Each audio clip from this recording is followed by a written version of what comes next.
Emerald Loves, my guest for the evening. You know exactly where you can find her at Emerald Loves X. Links to all of her social media, plus the sites we really want to push you to, are in the description below. Make sure you support the creators that come on the show. Otherwise, they don't come on the show anymore, people. Emerald, thank you so much for coming on with me tonight. Thank you for having me. Sorry, I talk real fast at the beginning and then slow down to like a dumb guy pace as we go further and further. Emerald, let me ask you, with all that you do, okay, because I think there's this misconception about porn stars and performers and this and that. What do you consider your job title to be? What do I consider my job title to be? I would consider it to be adult film actress. Okay. Adult film actress or adult content creator. Okay. All right. I respect that. I almost want to push you girls into a different stratosphere because I think the common perception is beautiful Emerald, everyone loves her, she looks great, show up on set. All she has to do is show up on set, have sex with a guy, collect thousands upon thousands upon thousands of dollars, and go home and never have to do anything again. When you got into this industry, did you understand how much of everything else from social media to this, did you understand how much was involved in this job? A little bit. I also understood that we are also counselors. That's what I mean. If you say, hey, I'm a porn star, that doesn't cover your job title totally. You are a counselor to people, right? You're a psychologist. Absolutely. A counselor, a psychologist, so many things. I mean, we're models as well. We support brands. We're brand ambassadors as well. We're social media creators. Yeah. It's a wide field, right? You do so much stuff that the average person looking at a porn star would go, again, well, it's an easy job. Don't worry about it. Oh, it's just easy. No, man. I talk to girls who were like, oh, I quit my day job so I could come do this because I was working too much. And I go, well, did that work? They go, no, I work fucking twice as much as I used to now. Right? So let me ask you, how did you initially get into the adult entertainment industry in whatever form it was? The first time when you were like, hey, I'm not doing this fucking Dairy Queen job or whatever you did prior to it.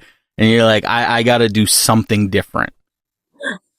Yeah. So I first got into any adult work when I was living in New York, actually. I was working at this gym and they had failed to tell me that the AC was not working at the gym in Manhattan in the middle of summer. And it just sucked so bad. It just sucked so bad. And I was always one of the girls when I was, younger. I was always going to say, I always said, I don't know so much about college, y'all. I could just go be a stripper. So I was always throwing that phrase around. And yeah, the job just really sucked. So I was at my desk and I had free time and I was like, let me go on Reddit. Let me go on these forums, how to become a stripper. and I did my research for 3 days straight. And then I just quit. And then they saw my work history. I mean, not work history, my search history, and they saw all of me typing how to become a stripper, da-da-da. Yeah. So that's how it started. So where did you first, well, you don't have to say names or anything, but where did you first start stripping? And tell me what that was like. Did you have to audition? Was any of that awkward, or was that in your personality at the time? So this was in New York. I worked off of this rinky-dink strip club. I just thought like, oh, I'm brand new. Like I might as well just start at at a local strip joint, but it was so awkward. It was so awkward. I've always gone out dancing with friends and stuff like that. I always enjoyed that aspect, but that's for enjoyment, but dancing performatively for the first time and taking your clothes off, oh my God, it's so awkward. It's so awkward. I stumbled on stage and everything, but I was doing my research on how to get hired, and they said just smile a lot and engage with the customers. And I got my first job there. Okay. I've heard, it's funny. I look at like porn star Twitter, and it seems like a lot of the girls on there are friendly, right? Like they kind of go back and forth. Everyone's kind of cool. You're talking about collaborations, this and that. I've heard the opposite about strip club back rooms where the girls change and stuff. I've heard that shit's a cat fight. How accurate is that? Oh, absolutely. Absolutely. And when there's alcohol and cash money involved, people get territorial. It's, you get all kinds of bags in the club. You get college girls, you get girls that are very much in survival mode. You get some girls that had a 10-year career and graduated from college and she just does it for fun. So you get all kinds of bags, and, people form relationships with either the customers or their colleagues. And yeah, it can get messy. Yeah, for sure. Did you ever step on anyone's toes, metaphorically, like accidentally take one of someone's clients or like regulars, whatever you would call it? Did you have to be reprimanded at all by any of the other girls?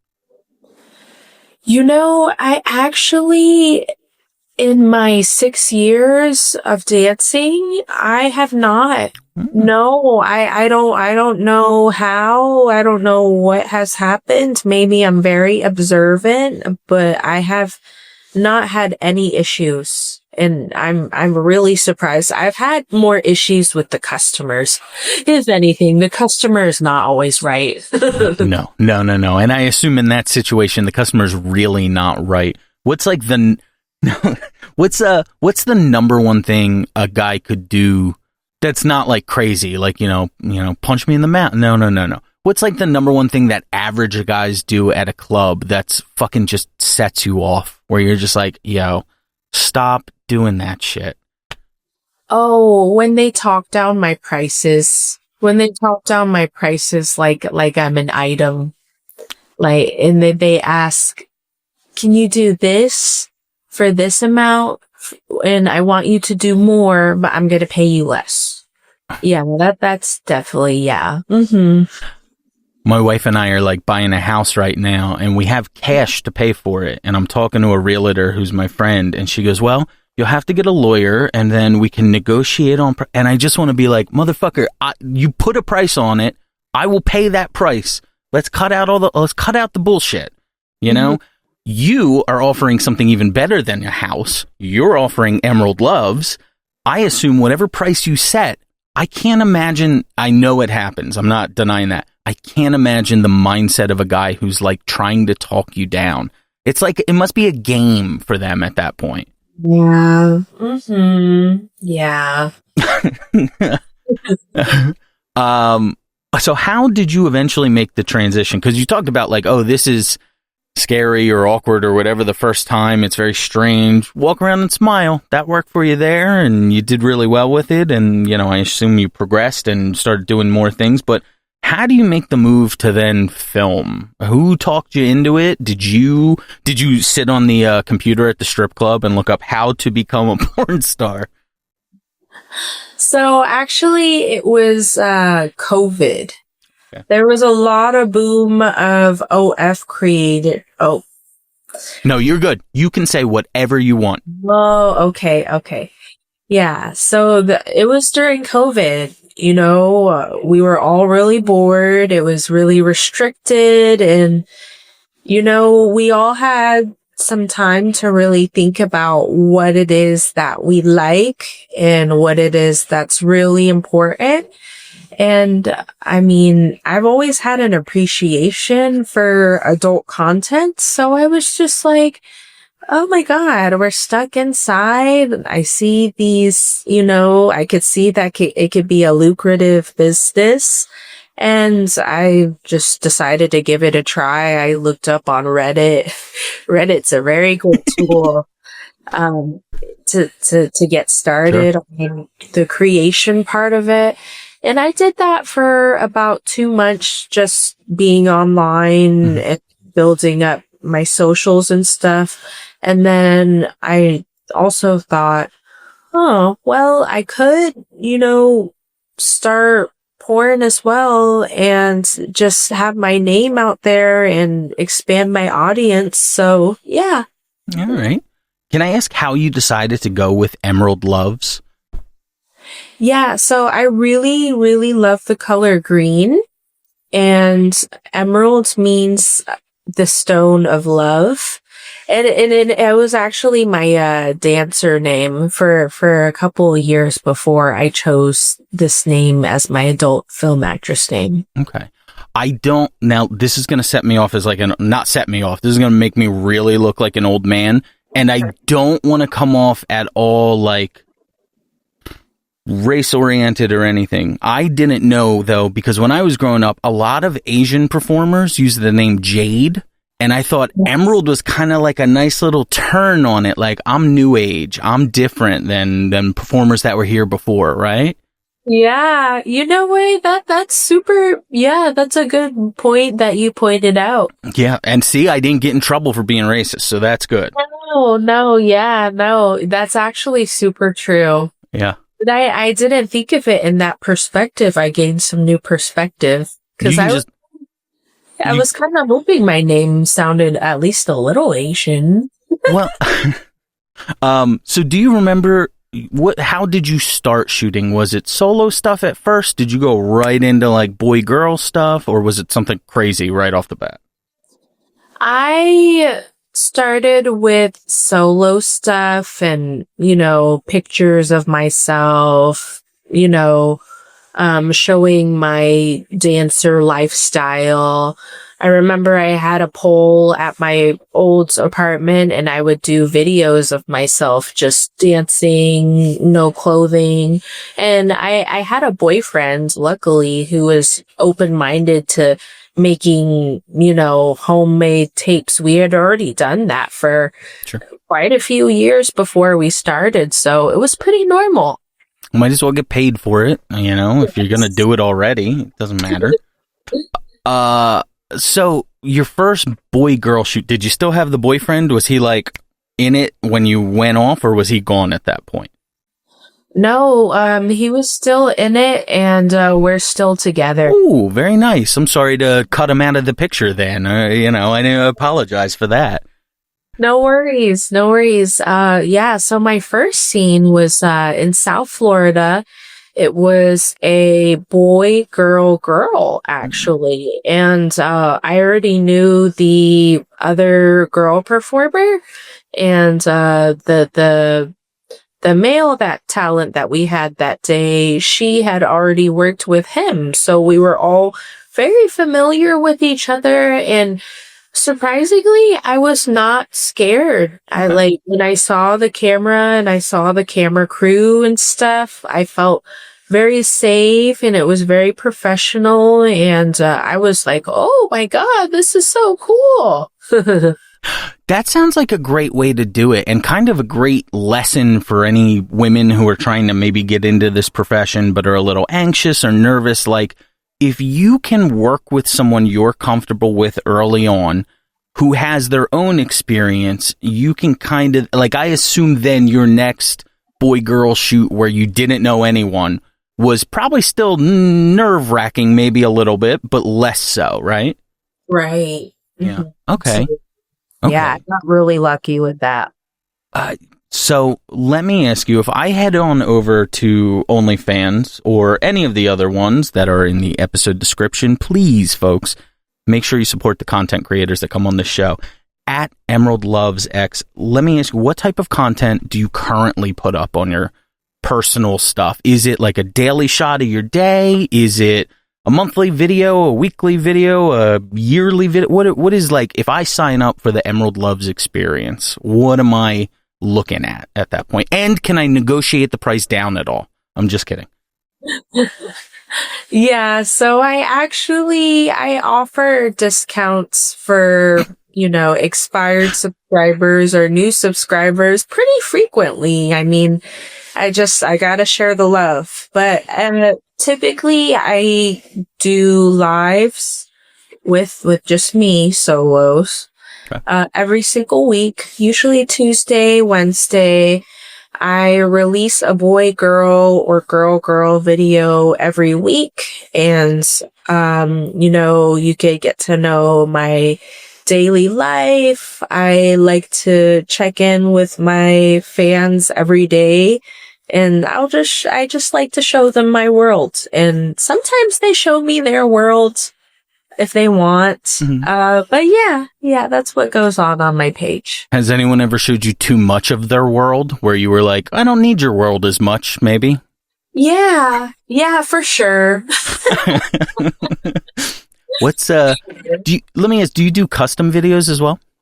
Yes, I love making custom videos. Okay, you love making them. When you see a request for a certain type of video, what is the one that you most go like, oh, fuck yeah, I like doing that? Like, oh, I'm so excited to see someone requested that. I really like it when guys request just a simple solo video of me moaning their name. It's and I don't have to use toys. Like, that's great. Like, just do it the old fashioned way. Sure. Yeah. I enjoy those. Okay. How about the opposite? What happens when you get a request and it pops through? And we're not talking about anything crazy or illegal or anything like that, right? But a common request maybe that comes through where you maybe have to grind your teeth and go, yeah, I guess I'll do that. It would have to be when they tell me in description that, how can I phrase this? There was this one request that I kept getting from this guy, and he would tell me how he's into his daughter-in-law. Oh. And he requested that at least 3 times. And I wasn't a fan of that. No. My old co-host, his wife is a OF model, and she got, early on when she started getting custom requests, she got the most like horrendous, tell me you're this age type requests. And my friend was like disgusted just totally disgusted. And I don't even know how like a person can, and if you're listening to this and you are that person, yes, take full offense to this shit. Okay. I don't know how you can request shit like that and expect like an Emerald Loves here who looks gorgeous and is a great performer and everything else. How you could expect to request, like, say you're this age, and I'm not even going to put it out there, but it's real bad. And, like, have her go, yeah, I guess that's acceptable. I'll do that. Like, what are you, fucking nuts? Yeah, it's wild. It's crazy. It never ends what people are into. It never. No, just be normal. Just request a solo from her, okay? That's all or saying the name, moaning the name. That's her specialty. She loves it. Yeah, exactly. So let me ask you, Emerald, what is the most intense shoot you've done in mainstream, in, the different tiers, like for somebody else, not for yourself? And when I say intense, I mean, have you shot anything where halfway through you thought to yourself, like, I don't know if I could keep doing this. Like, this is And you obviously accomplished it and it came out and whatever else, but is there any scene you shot where you were just kind of like, yo, this is not in a bad way, but more than I thought I signed up for? Oh, yeah. I think I got some tea. Yeah. I'm not going to say any names, but I did partner with a company and we were friends. Sure. We were friends and also business partners. And we had agreements of, trade for work, etc. But the way that the job description was through his mouth did not fit how it was in action on the table in action. Yes, absolutely. It would just be like, oh, surprise, you're doing this and then you're doing that and you're doing this with this person and that person that you don't even know.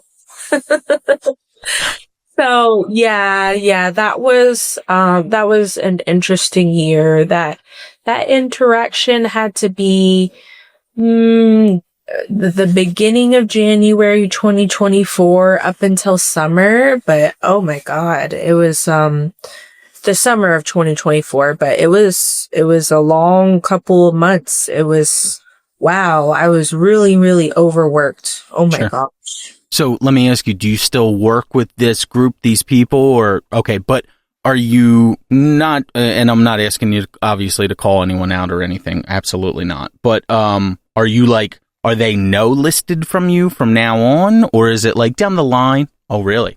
Yeah, absolutely. Okay. I made it pretty transparent. I made it, I like to communicate the truth always. And, we were friends. Like, I really appreciated, there was a lot of, good moments, but there was a lot of, it just happens. The shoe just doesn't fit sometimes. I made the joke early on about porn stars. Oh, just show up on set, have sex, come home, get your money, and blah, blah. For the guys or the male producers, it really, especially guys who film and shoot themselves, it's not that hard. If I can contact someone like Emerald Loves here and I go, hey, I have X amount of money. I want to meet your number. This is what I'd like to do in the scene. The end result is I would get to have sex with you. Why am I making it complicated by fucking lying about shit or pushing it too far or doing... Why? It just doesn't make sense to me. Do you think there's kind of like a power dynamic to that too? Like with your thing, it wasn't, they told you had to do A, B, and C, and then they made you do A through M or work towards that. Do you think there was a dynamic like, I hate to say this because it sounds gross, but like, I can use this girl a little bit, like, push her around, and maybe not with that person, but just in the industry in general? Oh, absolutely. Absolutely. And when there's money involved, people feel, well, and they give that sense of entitlement. They think, well, I gave you this, so you must do this for me. It's very conditional. It's, it is a power trip. Absolutely. Absolutely. And, there's definitely producers and creators that prey upon, they look for people that seem like they don't know as much intentionally. Mm-hmm. It's crazy. This is normally a question I ask at the end, but let me ask you now only because you kind of brought it up with that and the idea of, people possibly pushing it or taking advantage. I hate saying it, but you know what I mean with that. What should be the age female performers are allowed to get into the industry? Let me just pause real quick and say, I'm a big freedom guy. I think personally, if a girl's 18 and she can go fight in a war overseas, she should be able to shoot porn. But there's the other aspect too where, you gotta protect people. I heard a horror story of a girl, and it's not as graphic as some horror stories could be, but 18 years old, joins the industry, meets some guy online who's going to shoot this, flies across the country on her own dime, gets a hotel room on her own dime, calls the guy, hey, where are you? Nothing. No one ever shows up. And I think even me as an 18-year-old guy in that situation, I would have been like, oh, fuck, I feel really like violated with this, and he got fucked over. So you tell me, what age do you think girls should be able to get into porn? And then I'll tell you the general consensus of all the interviews I've done. You know, personally, I joined the adult industry when I was 22. Me personally, I think it's such an interesting bag because we could shoot porn at 18, but we can't legally drink, which is crazy. It's crazy. In other countries, the age for drinking in Europe, I think it's much younger, so much younger. Me personally, I think 21. I think 21 because, oh my gosh, fresh out of high school, it's just such a big responsibility. It's so much different than, you know, a college kid, you know, in their hookup phase. Sure. Like, it's so different. Personally, I think 21, but it's so hard to say because some 18-year-olds, they have a mind of a 25-year-old. And that's kind of what we've always come to when I have these, because every girl I've interviewed has essentially done the same thing you've done there, where you play with it in your mind and you go, look, there's an 18-year-old girl out there who's more mature than 50-year-old men and women, right? And she got kicked out of her house and she needs something to do now. I don't want to take that away from her. Yeah. But at the same time, I don't want them to be in a terrible situation at 18 years old where they don't know how to handle it. I've interviewed a lot of girls who even got in at 18 years old who say the same thing as you, 21. What we came to that might be a good compromise is, how about from 18 to 21, you can only do solo stuff. Mm-hmm. Solo modeling, your OnlyFans, your whatever. Maybe that, and then once you get a feel for the industry, build up a resume for yourself of your own content and everything. Hey, 21, time to hit hardcore. Yes. Yeah, absolutely. And even in Florida, Louisiana, and Texas, they recently made the legal age to be a stripper 21. Wow. Yeah, they like to really squeeze on you people down there, right? When it comes to that kind of stuff, absolutely. Yeah. They don't mind taking your tax dollars, but they'll certainly let you know when you can work and when you can't. Yeah. Mm-hmm. I am hoping these next two sites aren't the one you were referencing earlier, people you worked with, and if they are, we'll just cut it out. But you have shot with two of my favorite sites. They're the Asiani sites. It's Glory Hole Secrets and Gangbang Cream Pie. That's not them, right? No. Okay, good. They're great. That's one of my favorite scenes ever. So I have to ask, how do you not get fucking beat like halfway through on either of those? And the gangbang I almost understand a little bit more because there's times when you're doing work obviously, but maybe you're just relaxing, you're on your back, you're getting pounded. When you're doing a glory hole scene, aren't you just like, I don't know how many guys you did in that. Obviously I finished before the end of your scene, but sorry for that. But how do you not just get so fucking tired sucking dick for that long? You know, I think I'm just so excited. I genuinely love to share that pleasure. Like, you know, the guy is moaning, he's giving good reactions, he's verbally telling me I'm doing a good job, and that motivates me absolutely. But yeah, that was an advanced scene. I definitely had to stop sometimes, but it was almost, you know, the sensations of the goodness of what I was feeling empowered more than the tiredness. Okay. Yes. How do you decompress after a scene like that? Like, when you come off set, are you immediately exhausted, or are you kind of like on a high and then fall off? So it really depends. It depends how long the scene was. Surprisingly, that scene did not take that long. So that was filmed all in the same day. And that took all about, I want to say under 4 hours. Wow. Yeah, which is how it's supposed to be. Without dialogue and Sure. crazy scripts and stuff like that.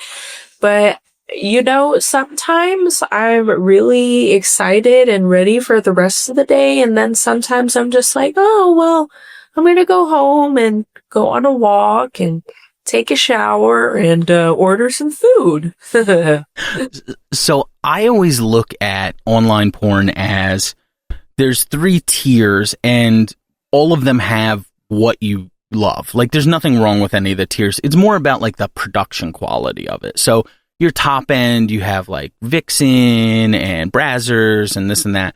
The mid tier, that's kind of where I like to live. That's like the ones we just mentioned. And then the bottom tier, again, nothing wrong with it, but it's like a grainy camera and you hear Drake in the background and you're like, I don't think you have the rights to that. Like, what do you like shooting the most? What, obviously not that last tier. That's like just for you if you're hooking up with some guy and you're like, shit, let me put this on my OF. But, what of the 2 do you prefer to shoot in? Ooh, yeah. Well, the first tier is such a big responsibility. It's just going to be a long day. You're going to have a lot of dialogue. You're going to, stop, go, stop, go, stop, go. So honestly, when I'm in it, the first tier, I'm just like, God, this day is so long. But then when it's complete, it's like, oh my God, yes, the day is done. This scene is going to come out great. I interacted with so many people. My social battery is woo. But, I have done some really fun stuff where, for example, with Reality Kings, I did this scene with Cassie Lenoir, and we were a fraternity, and we got an RV, and it was super fun. But dang, that was a long day.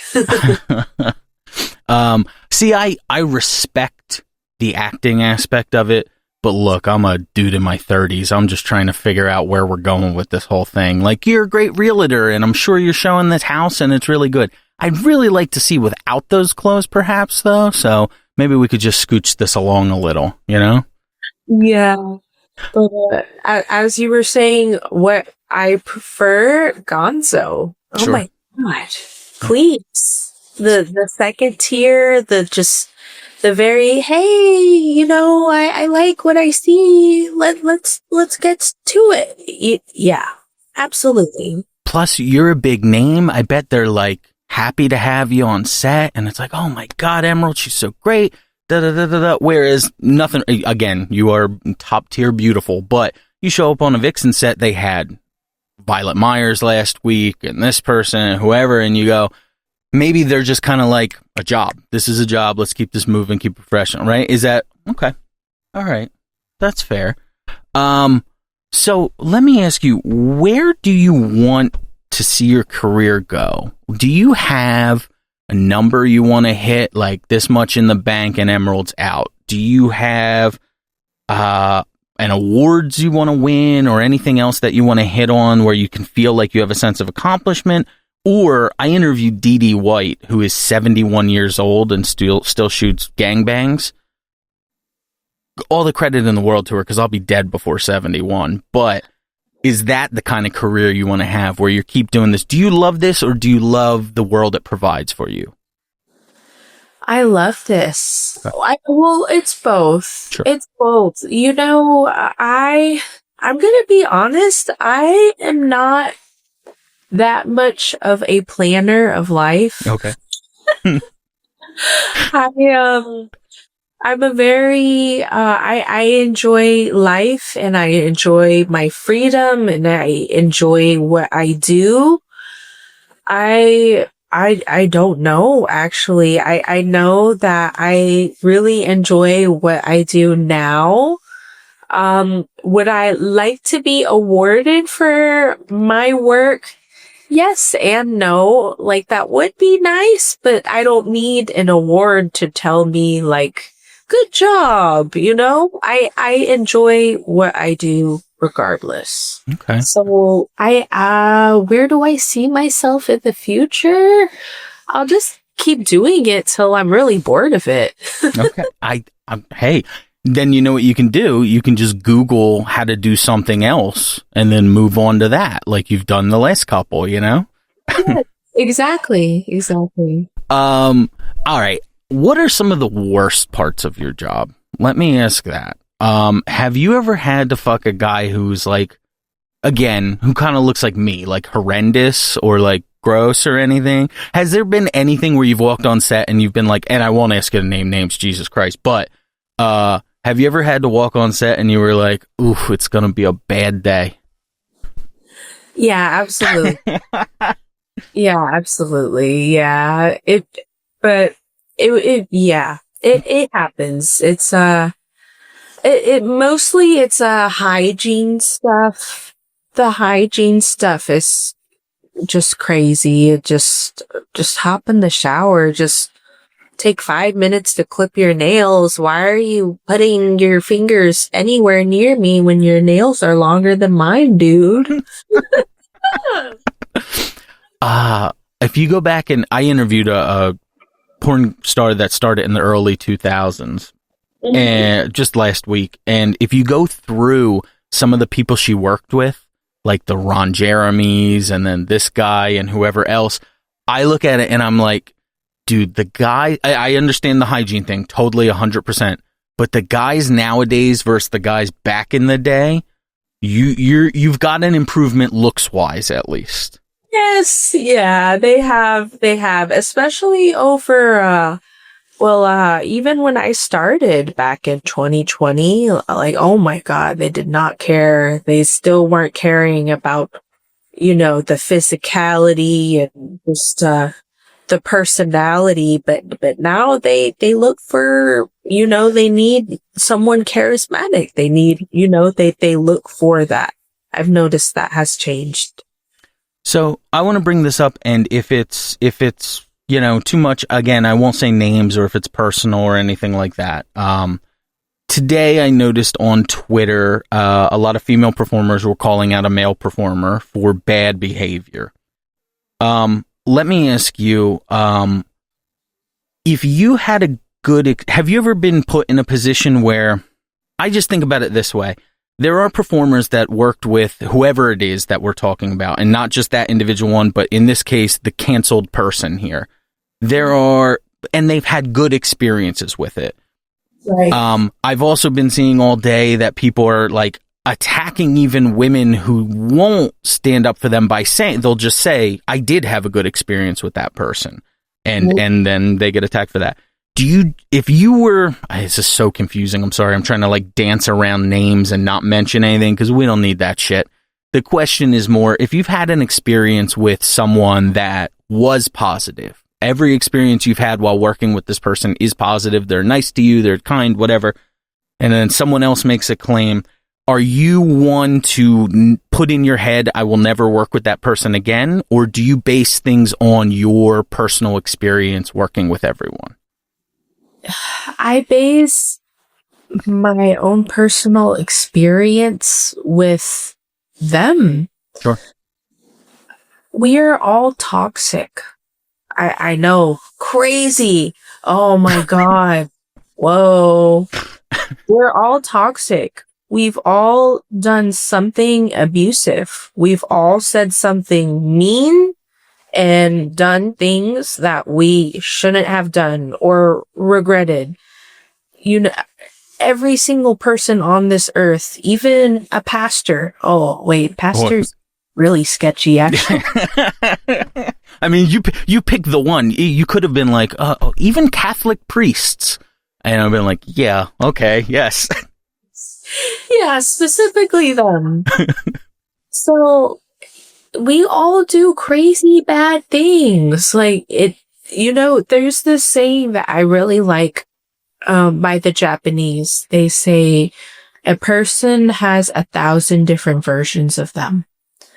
And every person is going to receive a different version that no one else is going to get, unfortunately.